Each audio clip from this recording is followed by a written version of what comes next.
Hello दोस्तों। एक चक्कू को था उसका पप्पा ना नाम हुआ था। उसका पप्पा ना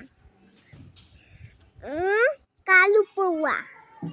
उसकी मम्मा ने नाम सोती गोरी कभी।